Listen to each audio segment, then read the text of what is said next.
230 years ago, I could never have imagined that what I wrote would come to pass in your time. I wrote, beauty is a woman's scepter. She thinks she rules with it, but in truth, she is enslaved by it. And you, little queens of modern times, in your digital harems, your filtered kingdoms, you weave your own chains while shouting freedom. Can you hear me? My question is this: can you hear me? TikTok, these are just modern versions of 18th century harems. The only difference is that you willingly become concubines. And you call this feminism? You are betraying your century-long struggle. You think you're a strong woman? You think you rule with your beauty, with your body? Let me tell you a bitter truth. True power lies in your mind. It lies in your soul. It lies in your character. Yet you cast these aside and sell your body piece by piece. The only difference between you and the streetwalker is that you work in a more luxurious brothel. While she faces physical dangers, you are destroying your soul. Tell me, which comes at a heavier price? Looking at you, do you really not understand what this content creator thing is? I wrote in 1792, beauty is a woman's scepter. She thinks she rules with it, but in reality, she is enslaved. You are now dancing with that stick, but you are unaware that this is not a dance, it is a gallows. As you sell your body, you are also selling your soul. For every like, you are giving up your inner value. What you are doing on OnlyFans, Instagram, and TikTok is prostitution. Modern, digital, so-called empowered prostitution. Just like the harems of our time. The only difference being that the sultan is no longer singular. Thousands of men are watching you, and you call them followers. At least the street prostitute is aware of what she is doing. You, however, think you are an entrepreneur. What a huge mistake. That woman sells her body but can protect her soul, while you give away a piece of your soul with every post. And the saddest part is that you defend this as a feminist choice. My struggle was for women to be recognized for their minds, not their hips. You took this struggle and turned it upside down. I am Mary Wollstonecraft addressing you. When will your cries of my body, my choice cease? I am shouting at you from 230 years ago. Beauty is a woman's scepter. She thinks she rules with it, but in truth, she is enslaved. You are not free by choosing your own chains. You are merely living in a more ornate prison. You think you are consenting, but what is this consent other than being tracked between the options imposed upon you? Are you proud to be a content creator on OnlyFans? But what about the humanity you lose with every piece of exclusive content? Your soul fading a little more with every subscription? Have you ever thought about these things? Or have you lost yourself in the dopamine rush of those fleeting likes? I ask you, when you display your body on these digital platforms, who are you really dancing for? For yourself? Or are you playing the role imposed on you by the male-dominated system? Because what I see are not free women, but prisoners decorating their own cages with their own hands.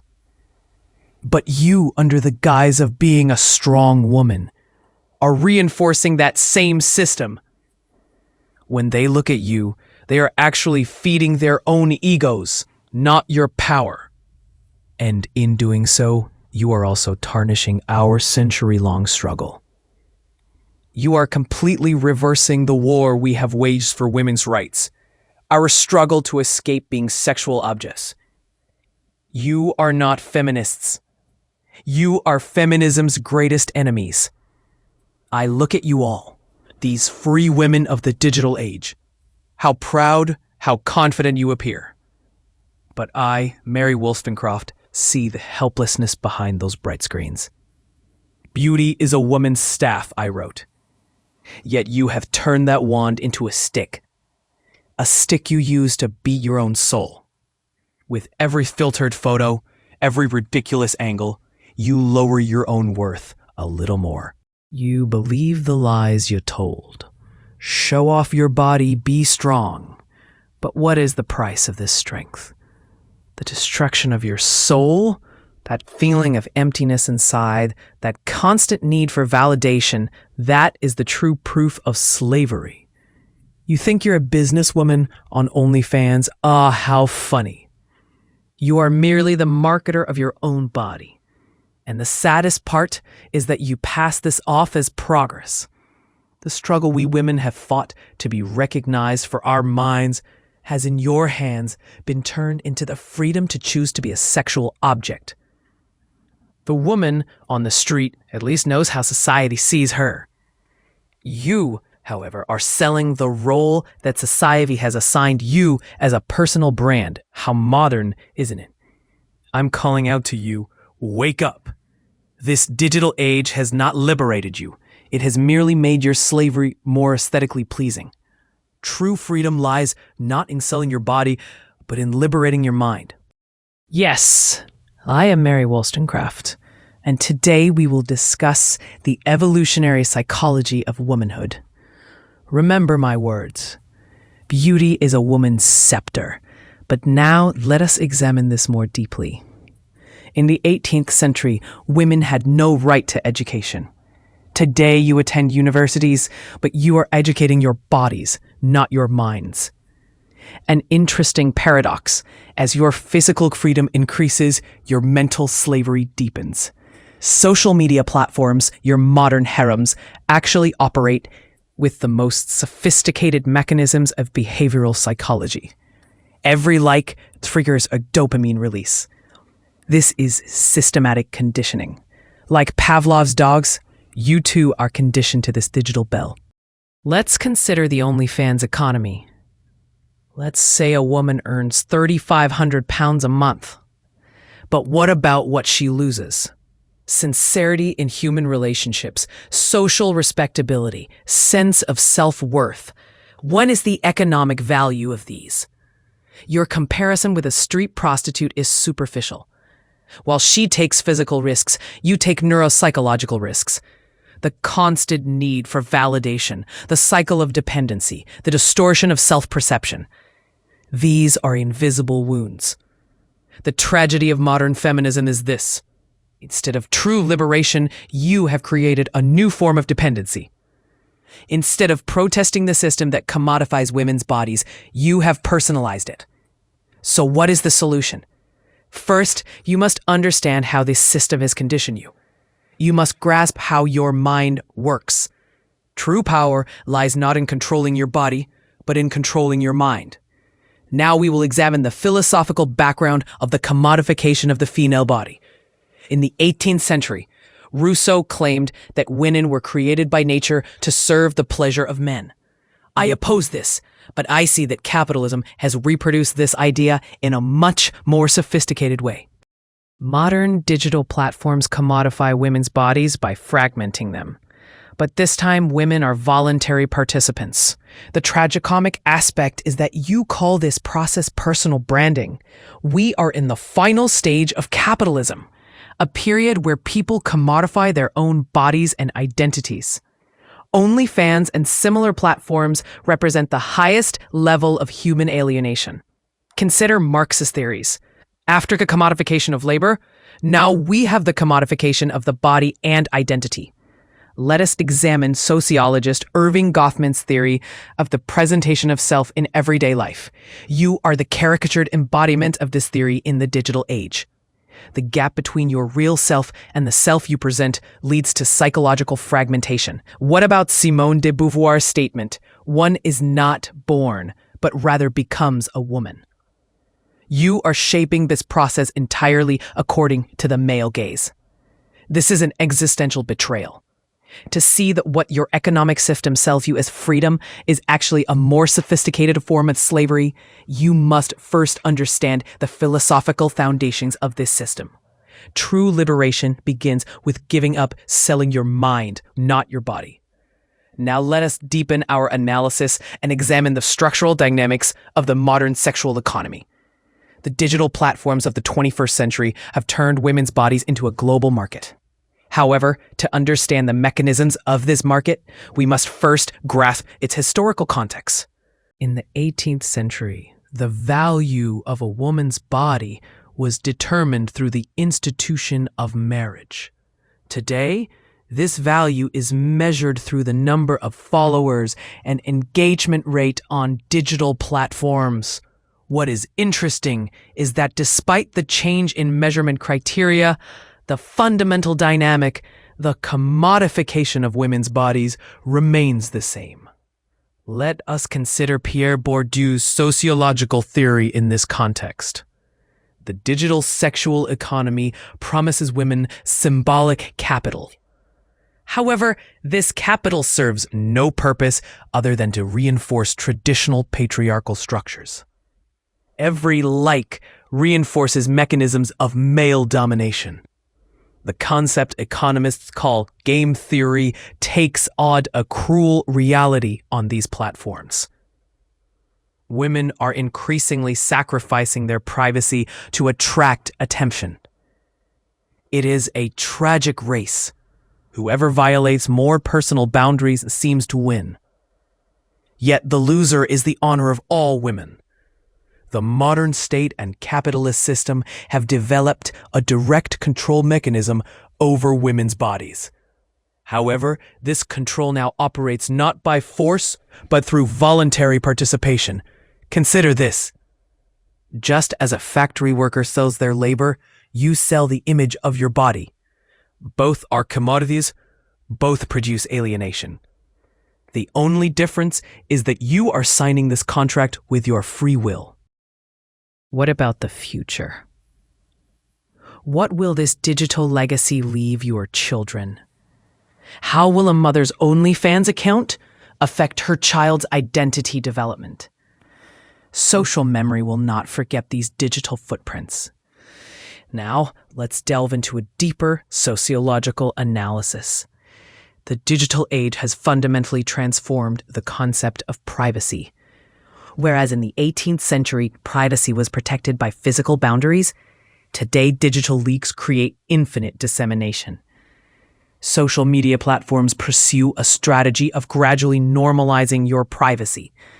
First, you are encouraged to share your face, then your body, and finally your most intimate moments. This is a systematic process of desensitization. Consider Walter Benjamin's concept of mechanical reproduction. In the digital age, the female body has become infinitely reproducible, shareable, and deformable. When you share a photograph, you lose all control over it. From a psychoanalytic perspective, this process redefines the concept of the gaze. In Lacan's theory, individuals construct their identity through the gaze of others. You, however, institutionalize this gaze on a mass scale. Consider the permanent memory of the internet. An image you share today can be revived decades later by artificial intelligence algorithms. This digital immortality is actually turning into a kind of digital graveyard. Let us examine the evolution of gender roles. Traditional gender roles are being reproduced on digital platforms, but this time under the guise of choice.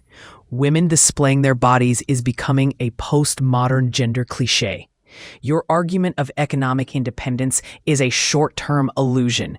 Yes, you earn instant income, but in the long run, you lose your professional reputation, social status, and psychological well-being. This is an unsustainable economic model. There is also the issue of digital legacy and intergenerational impact. How will your children and grandchildren deal with your digital footprint? Will they see filtered, eroticized images instead of normal photos in the family album? Now, I want to address you from a more philosophical perspective. The modern digital age has fundamentally changed the phenomenological experience of the female body. In the 18th century, a woman's relationship with her own body was primarily internal. Today, this relationship has become an external projection. Let us consider Merleau-Ponty's concept of the body schema. Traditionally, the body was a tool through which we experience the world. Now, however, your body has become an object presented to the gaze of others. You experience your own body not from within, but from without, through the eyes of the viewer. This is a radical form of alienation. You look at your own body as if you were a third person. You lose your authentic relationship with your body by asking questions such as, will this image be liked? Or will this angle get more engagement? Digital platforms reduce your body to an image. Yet the body is not merely a visual object, but a whole range of experiences. Touch, feeling, pain, joy. All these experiences fade away when you package your body as just an image. Sartre's concept of hell is other people takes on new meaning in this context. An existence constantly indexed to the gaze of others leads to the loss of your authentic self. With every post, you drift a little further away from the you inside yourself. What about the temporality of your body? The images you share today will continue to represent the you of the future. When you grow old, how will you relate to your youthful images? How will this digital frozenness affect your identity continuity? The commodification of your body in this way harms not only your individual identity, but also the entire social perception of gender. The female body is no longer coded as a field of experience, but as a consumption object. And now, while I want to tell you about the distorted transformation of the concept of freedom in the modern age. In the 18th century, while women were fighting for legal rights, the real struggle was for the recognition of free will. Today, however, free will is being systematically manipulated. You say, I'm making a choice. But how free are these choices? While digital platforms appear to offer you unlimited options, they actually constrain all your choices within a predetermined framework. True freedom is being able to create your own options, not choosing from those presented to you. Byung-Chul Han's concept of the transparent society explains this situation. Constant disclosure, the constant obligation to be visible, is actually a new mechanism of control. You mistake disclosure for freedom, but it is a systematic form of control. Your claim to economic freedom should also be questioned. You are spending your long-term psychological and social capital for short-term gains. This is not even a rational choice economically. True economic freedom is a sustainable and dignified livelihood. I see how your feminist liberation discourse is distorted. The slogan, "My body, my choice," actually legitimizes the male-dominated system's control over women's bodies. True feminist liberation is to oppose the commodification of the body. So what is the alternative? True freedom is to determine your own value, not by the gaze of others, but by your own internal criteria. It is to be the master of your own mind. It is to live according to your own moral compass, not social expectations. Remember, every evil sold to you as freedom may actually be a more sophisticated form of slavery. True freedom lies in recognizing these illusions and building your authentic existence. Throughout human history, every new technological revolution has transformed social relations. However, rather than eliminating the mechanisms of domination over women's bodies, the digital revolution has reproduced them. In the 18th century, my struggle for women's right to education aimed at liberation through reason. Today, you have the right to education, but you are educating your bodies, not your minds. Isn't this a historical irony? Consider Hegel's master-slave dialectic. In the digital age, women have become both masters and slaves of their own bodies. By commodifying their bodies, they believe they are masters. But this commodity relationship condemns them to a deeper slavery. The illusion that technology is neutral? No technology is neutral. Social media platforms were designed to institutionalize the male gaze. Every algorithm, every interface is programmed to reinforce this gaze. Let us consider the representation of the female body from ancient Greece to the present day, from Venus statues to Instagram photos. The form has changed, but the essence remains the same. The female body continues to be an object for the gaze of others. What about resistance? True feminist resistance begins by breaking free from these digital harems. It is not possible by controlling the representation of your own body, but by rejecting the representation economy itself. An alternative future can only be built in this way. A society where women's value comes not from their bodies, but from their minds, their character, and their actions. This requires a transformation far more radical than the false freedoms offered by the digital age. I now want to set aside my criticisms and offer you a concrete roadmap. Because it is not enough to diagnose problems, solutions must also be proposed. First, understand this. Digital platforms are merely tools. The real issue is how you use these tools. Until now, you have used them to weave your own chains. Now, you must learn to use them for liberation. The first step is internal awareness. Before every post, ask yourself, why am I sharing this? Is it to truly express myself or to seek external validation? This simple question will free you from automatic behavioral patterns. The second step is digital literacy. Learn how algorithms work. Recognize that each platform steers you towards certain behaviors. This awareness is your most powerful weapon against manipulation. Step 3. Alternative content strategy. Share your mind, not your body. Highlight the books you read, the ideas you generate, your creative projects. Remember, true impact comes not from a temporary physical appearance, but from lasting intellectual contribution. Step 4, community building. Stand in solidarity with other women. Support each other's mental development. You are not alone in this digital world. You can build a strong network of intellectual solidarity. As Mary Wollstonecraft said, the first duty of women is to cultivate the dignity of their own minds. Now is the time. Use these digital tools to develop the dignity of your mind. In the next section, I will explain how to apply these principles to daily life with concrete examples. Now I will give you concrete steps. This is a revolution guide, a roadmap from digital slavery to intellectual freedom. 1. Digital transformation, not digital detox. Declare one day a week as intellectual sharing day. On that day, only share from the books you read, the ideas you generate, and the cultural events you attend. Ensure your audience recognizes you for your mind, not your body. 2. Reinterpreting platforms. Turn Instagram into a daily museum. Let each post be a work of art, each caption an art critique. Give 60-second philosophy lessons on TikTok. Instead of OnlyFans, imagine Only Minds, a platform solely for intellectual content. 3. Rethink your economic model.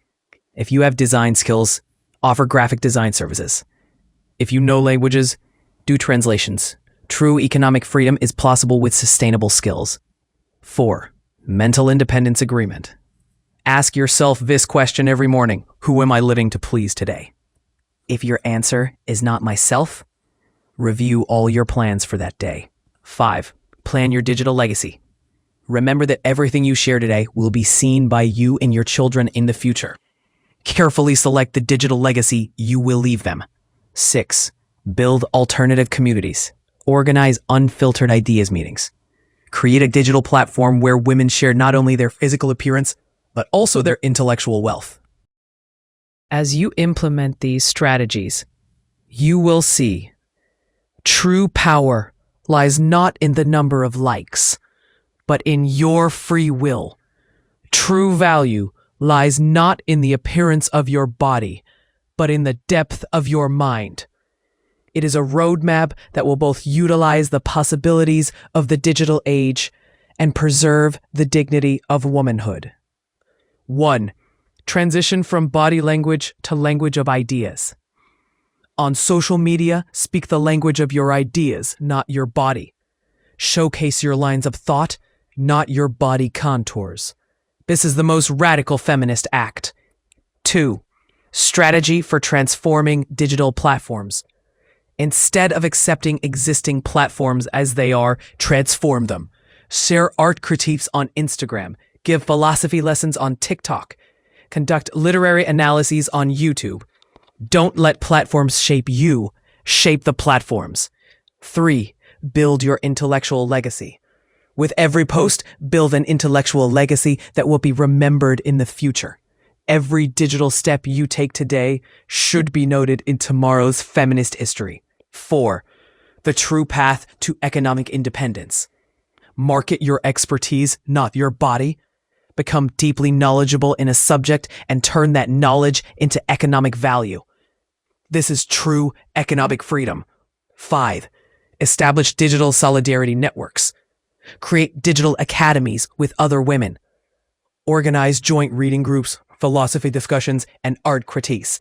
Initiate a collective mental revolution. Remember Mary Wollstonecraft's vision. Women's minds are potentially as strong as men's. The time has come to realize this potential. This new understanding of feminism neither advocates a return to traditional roles, nor accepts the commodification of the body in the name of so-called liberation. It proposes a third way, the liberation of the mind. I now present to you my final manifesto. This is not just a text, but a call to rebuild the dignity of womanhood in the digital age. Sure, here is the statement with the requested emphasis and tone. 1. We are the stewards of our bodies, not their owners. Our bodies are a sacred trust. We will live by honoring them, not commodifying them. We will not make the miracle of life we carry in every cell an object of digital markets. 2. Our minds are our greatest field of revolution. We will fight with our thoughts. We will build with our ideas. We will create new worlds with our intellectual courage. Remember, those who change history are not those with the most beautiful bodies, but those with the strongest minds. 3. We have the right to redefine the digital world. We are not obliged to play by the rules imposed on us by platforms. We will set the rules. We will determine the content. We will determine the value criteria. 4. We will build genuine feminist solidarity.